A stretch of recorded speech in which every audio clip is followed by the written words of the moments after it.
everyone, and welcome back. So today we're talking about The Handmaid's Tale, episode 3, Crossing. And surprisingly, June is not captured for very long. So the theme of this episode is June is finally crossing over to the other side, presumably to freedom. And also the other kind of focus of this episode is propaganda. So Gilead is under siege, and they're pretty much like, to hell with these kids. We want power. We need to retain power. And at this point, it's any means necessary. Okay, so overall, I really appreciated the quality of this episode. Again, I'm not really sure where we're going. And by quality, I mean like the tone of it. So the score, the music. The one thing I really hated about season 3 was this kind of like hot 89.9 music. Like, it was just so commercial, and it actually like cheapened the show quite a bit. And this episode, like the tone of it, again, the score, like this is something that should have been, like, I wish we saw more of in season 3. So again, it was very good at building tension and not taking away from kind of what's in front of you. And I believe Elisabeth Moss directed this, so this was very well done. Again, I'm still cautiously optimistic about where the season is going. So we start off with June and Nick. And was it just me, or was there a lot of like sexual tension between the two? So Nick basically, is trying to talk to her before handing her off to Lydia. And he's like, girl, I can only help you if you help yourself. And he's kind of like uncuffing her and caressing her, and he just looked like he missed her, And the one thing that Nick makes very clear this episode is that he only cares about June. He does not care about anybody else. He only wants her. Everybody else, like, to hell with it, right? He's like, I can only save you. And again, Nick is like this balancing act, right? It's like, it's becoming increasingly improbable for him to keep evading the law, right? It's like all signs are pointing to you. So Nick tries to talk to her, but June is done. Now we have this face-off between June and Lydia, and June's whole vibe in this before her breaking point is that she's finished, right? She doesn't care. She doesn't censor herself. She just says whatever she says, and she's ready. She's ready to go, and there's really nothing that she can think of that they can say to her that would make her give up the handmaids. And Lydia comes in, and Lydia, again, is a very annoying character, but I think she's becoming disillusioned, because the thing with Lydia is that she kind of justifies all her bad behavior by saying it's for the children. And you can see that, like, she infantilizes even the handmaids, right? She's like, you wicked girl, like slapping her. And she treats her handmaid like children. Like, she treats them like they're these sort of, I can only protect you if you let me. Like, any harm that I do on you, that's on you. That's not on me. And so she's yelling at June saying, look at all the pain you caused. What about all the parents to all these children? And again, Lydia is like Serena that way, where at her core, she believes in this nonsense. Like, she really thinks that these children were taken away from these parents who were not her parents. So Lydia is holding on to this propaganda because she bought into it. But the logical part of her brain, or whatever is left of it, knows that this is bullshit. And June doesn't care. She's like, listen, y'all are assailants. Y'all are criminals. You're sick. You don't care about anybody. You don't care about me. And she kind of attacks her authority as, this mother figure. She says, you're incompetent. You can't protect anyone from anything. You can't do your job. And Lydia takes this so personally, right? Like, she really, she shows signs of humanity every now and then, but in reality, like, a lot of the reason that she kind of goes along with this is because she's an evil human being. But, she's kind of power hungry, right? And June kind of calls her out on that. It's like, you don't care about us. Stop pretending. And again, June is done, and they try really hard to kind of push her over the edge. There's one scene where they try to use the other handmaid. So they kind of bring her out, and they say, okay, you need to tell us where these girls are. And there's 2 handmaids on the roof, and even one of the handmaids says, don't tell them anything. So again, there's really nothing that can entice June to say anything. Like, she's not really willing to save anyone, let alone herself. And there's one scene where they want to cut her nails, and she kind of like volunteers her nails. Like, she's done. You know what I mean? She has no will to live. She's like, cut my nails, throw these handmaids. Like, you're going to throw them off the roof anyways. It doesn't really matter what I do. So, do your worst. Fortunately for her, even if she doesn't care, Nick cares. And I like the parallel between Nick and June's husband, because both of them have this question, like, who is she sacrificing herself for, right? So to briefly touch on June's husband, he finds out that his wife is once again captured, and he's really frustrated. He's like, why is she doing this? Like, this is a choice. She could have left. Instead, she chooses to stay there. And some part of him, I think, feels like, although she may have love for him, she might not love him anymore. And he knows that she had this affair with Nick, and he's kind of aware, even if he doesn't know who Nick is, he knows, some part of him feels that there's something keeping her there. And that's a legitimate question, right? Like, who is June sacrificing herself for?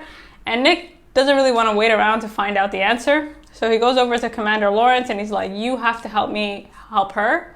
And Commander Lawrence is pretty much, let her sacrifice herself. You know, like, what's it to you? And worst case scenario, if she sacrifices herself, what's the big deal? You know? And that's an interesting point, because it's Nick that kind of pushes Lawrence to basically use June's child against her, because I don't think had Nick not had that conversation, that idea would have come up. And Commander Lawrence kind of says, okay, yeah, maybe June has changed all of us, but she's kind of served her purpose, you know, like, there's really nothing else we can do. And he says it's okay to want things, but you have to let that go. Basically alerting Nick to the fact that you're not really above it. Like, you kind of see her as a possession, as something that's yours, and maybe you need to let that go.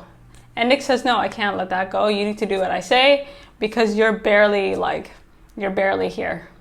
And again, like, Nick's attachment to June, sure, in part is love, but in part is like, it's very territorial, the whole thing.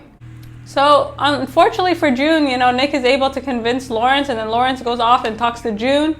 And this conversation between June and the commander was really interesting, because he's just like, yeah, so what happened back where you were? You know, like, all these commanders have died.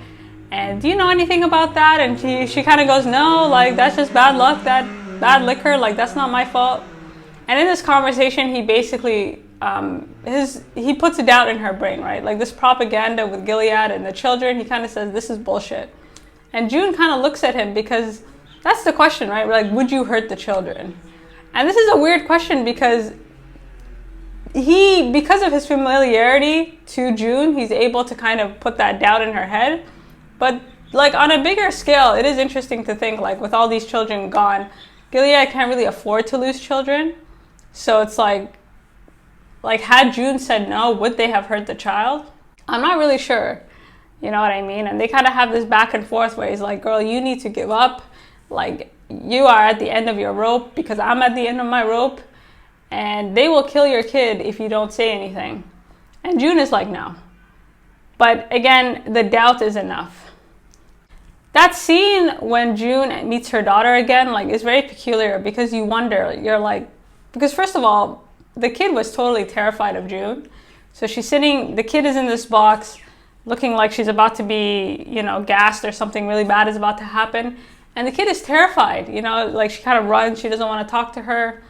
And I wonder how much of that was coached, you know what I mean? Like, I wonder, like, I just thought that was such a strange reaction for her daughter to have.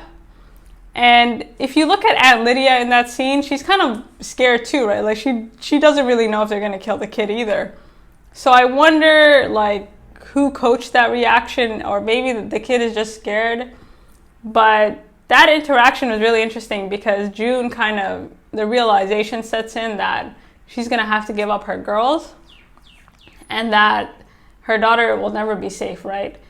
And as hard as much as Lydia kind of wants to believe that they wouldn't hurt the child, like, you know, you could kind of see both their faces drop in that moment. And just a side note, like, this torture guy, like, this random guy that kept coming in and out of the room, waterboarding her with a, you know, a cross symbol, and, you know, smiling day to day. I mean, that guy was just, he was just sinister as hell. So anyway, so June kind of gives the girls up and says, okay, here's where they are. And that was sad, because I really was hoping that they had a plan, but there's really nothing June can do, right? Like, this is her kryptonite, this is her Achilles heel, and she's kind of done, right? Like, she kind of tells Lydia, like, hey, can you just kill me?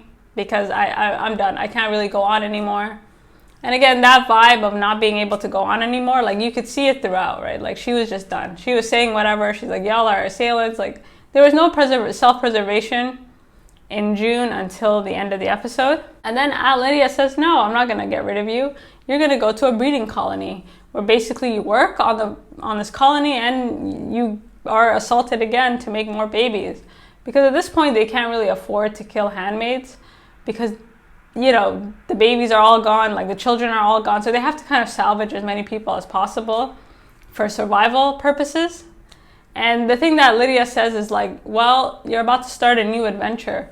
And June is like, huh? And it's true, she's about to start a new adventure because she's able to escape at the end. But, you know, June, this episode, like the tone of it, like you felt that she was done. You know, and my issue with the series has been without June, there's actually no show, you know, and they've had to like either increase the stakes with June, like something has to change, or they have to introduce new characters to get us invested, just so like we can kind of see Gilead and this whole world as more of as something more concrete than it currently is. So June's kind of like, it really felt like this could be June's last episode, and that was the energy that they were giving. So we get to the end of the episode, and the handmaids have been caught. They're all sitting in the car, and they are just over it. But before that, Nick and June have one last encounter. And that whole scene when they kind of put her back in her costume, and, you know, it's almost like she was at the altar with Nick. And Nick looks good in a suit. Like, I'm not going to lie. He looks very good in a suit. And again, he has that tension with her, like, and that just felt like a final goodbye, right? Like that was kind of foreshadowing the fact that they probably won't see each other again for a very long time. And so that's what it felt like, because it was such a prolonged scene, right? Like they're kind of touching and you're like, why is this going on for so long? And then you realize, oh, they'll probably never see each other again. And so they get in the car and Lydia has her taser and they're all sitting there and the handmaids look pissed off as hell because once again, June kind of leads them to their demise. But they kind of are able to break away. And just before they're able to break away, June has the opportunity to really hurt Lydia. And I really wish somebody would just kill Lydia. And I'm not sure how this will play out, like whether or not Lydia will be thankful or show some mercy finally. But I was very conflicted on that scene because Lydia, although she's kind of breaking, I still want to see her thrown off a ledge. By the end of it, the only two people that are able to make it out are June and Janine. And that was surprising. I was surprised that June made it out for once because I thought she would be caught. I thought she would either like kind of stall time because again, June is the one that they want. But she crossed over. So we have to presume at this point that whatever happens now, like she's not going to be caught again because that would be really frustrating. And she's going to move on and, you know, cross the border. But this was a good episode. You know, this was a good episode. I do wish they committed. Not to say that I wish June died, but the tone of it was very, like, it really had you thinking that she was gonna go. But again, for this show to kind of continue long term, we have to be invested in people other than June. And so, yeah, hopefully they carry out this tone, this sophistication, no more random weird music, like kind of set, you know, like kind of introduce new people, introduce new characters, and we'll see. Like, this was my favorite episode of this, like one of my favorite episodes of the whole series. Again, like I'm still cautiously optimistic and we'll see. So you guys let me know what you think, and until next time.